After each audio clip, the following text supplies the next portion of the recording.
I'm going to bring in Madison Ferris. She is an amazing actress.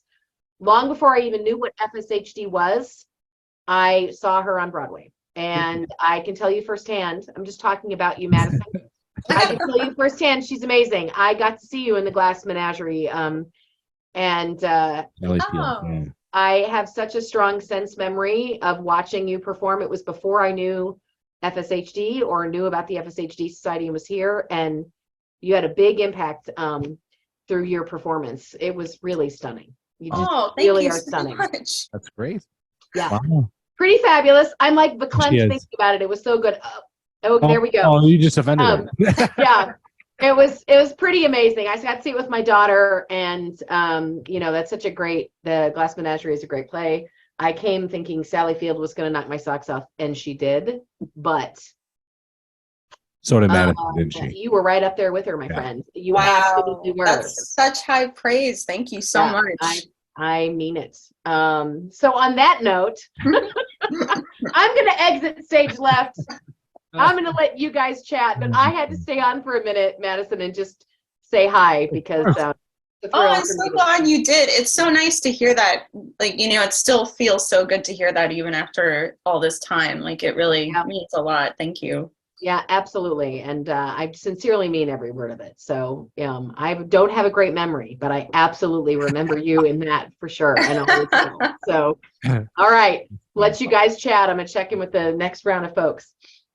Well, welcome back, Madison. Thanks for joining us, spending some time at this platform here, Giving Tuesday. I know we had you on episode, I think it was 83 of the podcast. That was a hoot. I had a blast talking with you.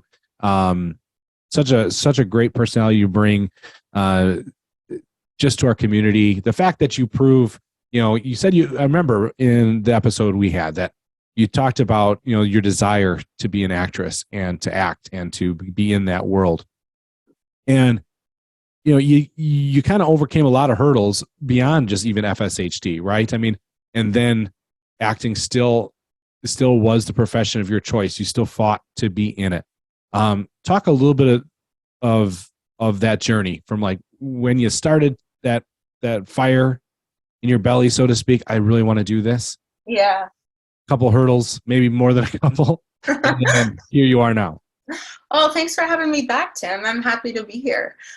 So I just kind of started acting like anybody would, like, you just do a few plays in middle school and then high school, and then you're like, oh, I actually really enjoy doing this. Like, what if I went to college for this? Would that be crazy? And it's like, yeah, that'd be insane. Don't do that for your financial security. Do not do that. So I think I always was like quite pessimistic. I think I told you the last time, and because it's a really tough industry. You have to be very good at it. You have to be at the right place at the right time. And for me, I wasn't even in the country when I got cast in That's right. the Glass Menagerie. There's a lot of hurdles with acting. It's just a really tough thing. You just have to really love what you do. And I would suggest, like, I think as long as you love what you're doing, I would say you should do it regardless of the hurdles. And that even being like, if you have muscular dystrophy or you don't, because everybody has something or will have something, as they get older. And it's kind of like, if you don't pursue what you like to do, then what's the point? You might as well do it. I totally agree. How many times did you bring up the fact that you wanted to act as a profession, and did someone say or ask you, well, do you have a backup plan?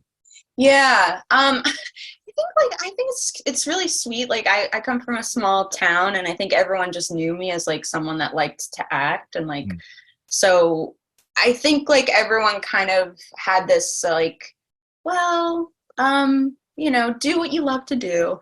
But I think my mother was much more practical, and there was like some grant money through the state. I don't know if you know OVR. Okay. Anyway, they help people with disabilities like find work, and like one of the things, and like Okay. I just had a counselor that was just,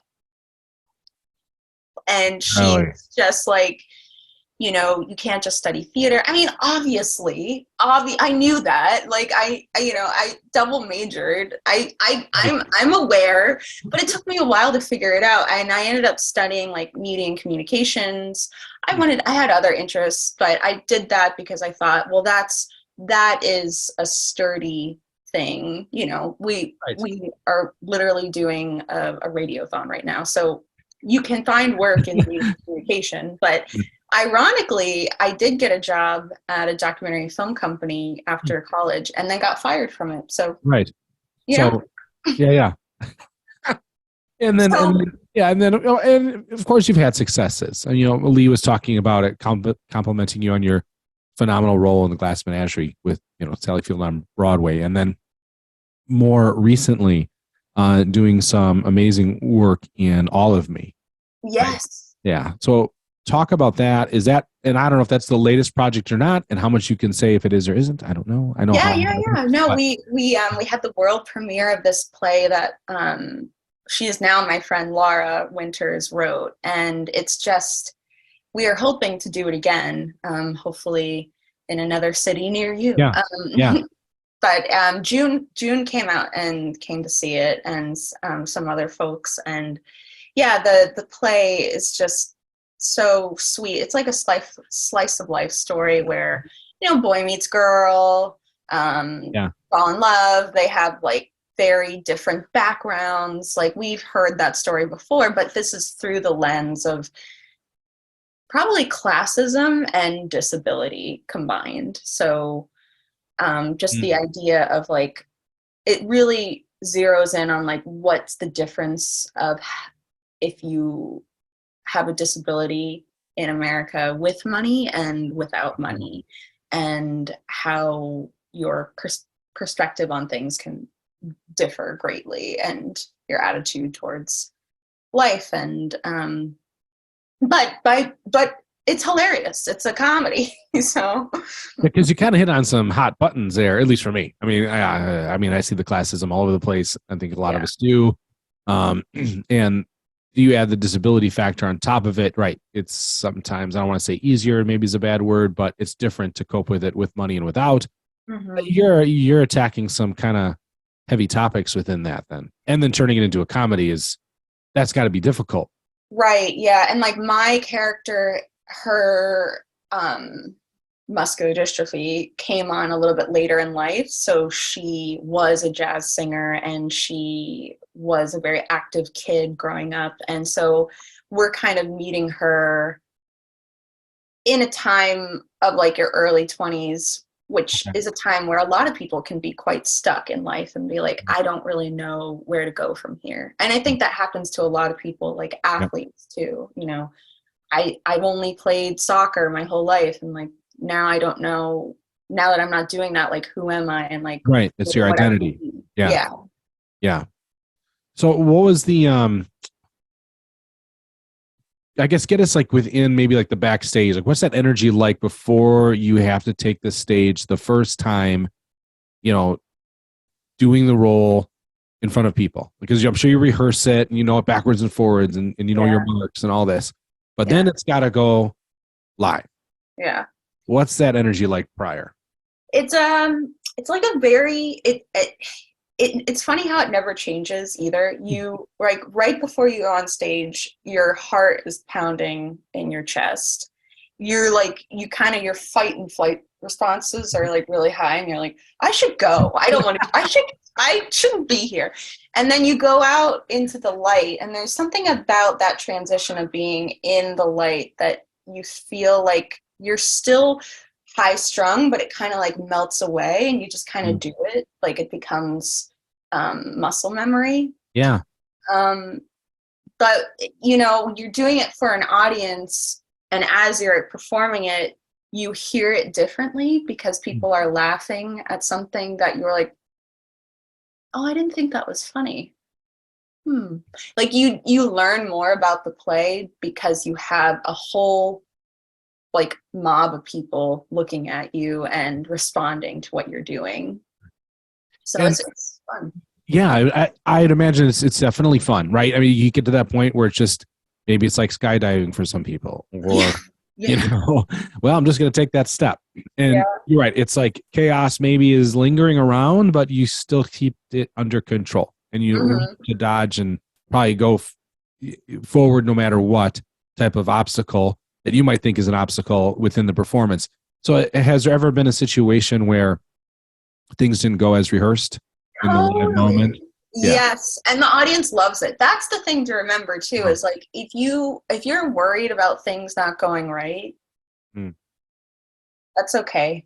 Because like it's just like you just have to accept that that's just how it's going to go. We used technology. We used like iPads to signal our voices because my character didn't speak. Okay. So the way I communicated was through an iPad, and then all my lines were sent through a speaker. Okay. Yeah. To my scooter, like an AA device. Yes. And so one night it just stopped working. What? And it's like, you're the main character, so you got to do something. How did you pivot through that one? I just left stage because my scene was almost over. Okay. But then it happened again Mm. in the middle of a scene. This was a separate night. And then we had this basically signal, like I'd have to do like a specific motion with my hand. Yeah. People in the booth understood that like they had to take over. Okay. So then they would play my lines through a different speaker on stage. Oh my and I would have to mime out what I was doing. No way. As if I was triggering it and saying those things. Yeah. That's crazy. It was crazy. It was amazing. Yeah.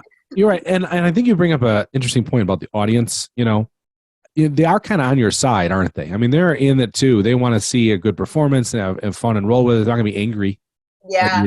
If any, we all believe things happen to people right in the midst of the moment, and you're doing the best you can, and all of a sudden something, happens that you can't control, and you roll with it. Yeah, I'm sure you've had that happen to you too, Tim.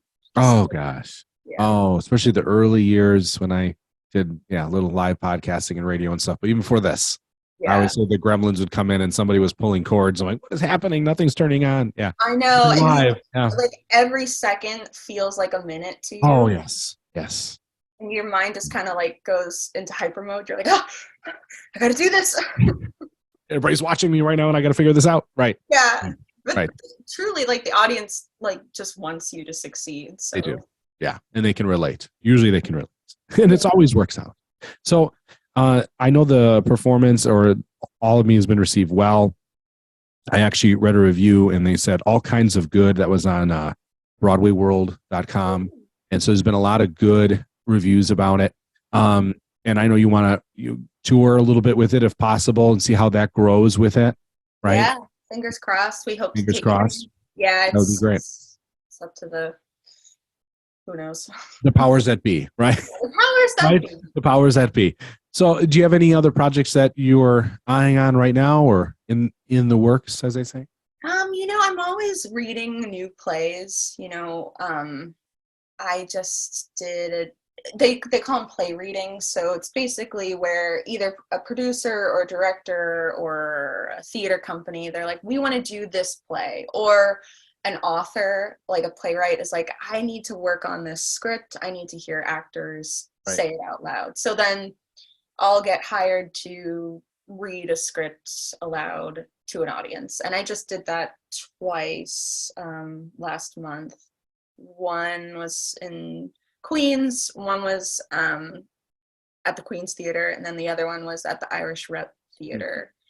And you just never know, like, sometimes it's like, great, thank you, and like that's all they needed from you, and other times they're like, we're taking this to the next step, and you're like, great, wonderful. But as of right now, no, just doing auditions. I had a really big audition that I was sweating over just 3 days ago. Okay. I try not to say what they're for. Right. Because I'm Irish, so therefore I'm superstitious. But Well, that's why. I thought yeah, it knock would on be wood. more professional type thing. Okay, that makes sense. Yeah. Well, we're definitely when you do have those next projects being released, we're gonna have you on again. I think you're just gonna have just to continue, Great. touch base with you, Madison. And man, I talk to you for hours. To be honest with you, you got a great personality, and what you bring to the community is awesome. Of how we can do what we want to do, regardless. Yeah, just do it. I mean, just do what you want to do and be happy, and like find people that like to do it too. I mean, sometimes that's tricky, especially with the pandemic, but now, I mean, hopefully. Hopefully, it'll be easier. Yeah. Thank Yeah. you, Tim. You ask really great questions. Oh, thanks. Thank you. I appreciate you saying that. Well, Madison, you take care. Thanks for being on the Radiothon. Enjoy your Giving Tuesday and getting the word out and helping us. We appreciate it. Yeah. Have a good luck, and Thank keep you. doing what you're doing. Enjoy your day, guys. Yeah, you too. Thanks for being here, Madison. Thank you. Bye-bye. Bye. Well, So much she's fun. just awesome. Yep, She's so much just fun. awesome. I really was not blowing smoke. She really I is could fabulous. see. Yeah, So, I could tell. You were all. I Tim, like I'm when the gonna play put the ended, I was camera like off. crying. I mean, I Really? was emotional. It's yes. It's Wow. all about, a family that's impacted by someone that is differently abled and Right. and how that impacts the other It's close. family Yeah. and the whole Yeah. close home. I resonate with some of those themes. So yeah, it was really impactful, and she just was fabulous. I just remember reading in the program like, oh, she's not, they actually hired someone with a physical disability to play a person with a Right. Thank you, hallelujah. About time. Yeah. Amazing. So I'm so glad she's continuing to get work, and I hope we continue to see more and more of her because she's awesome.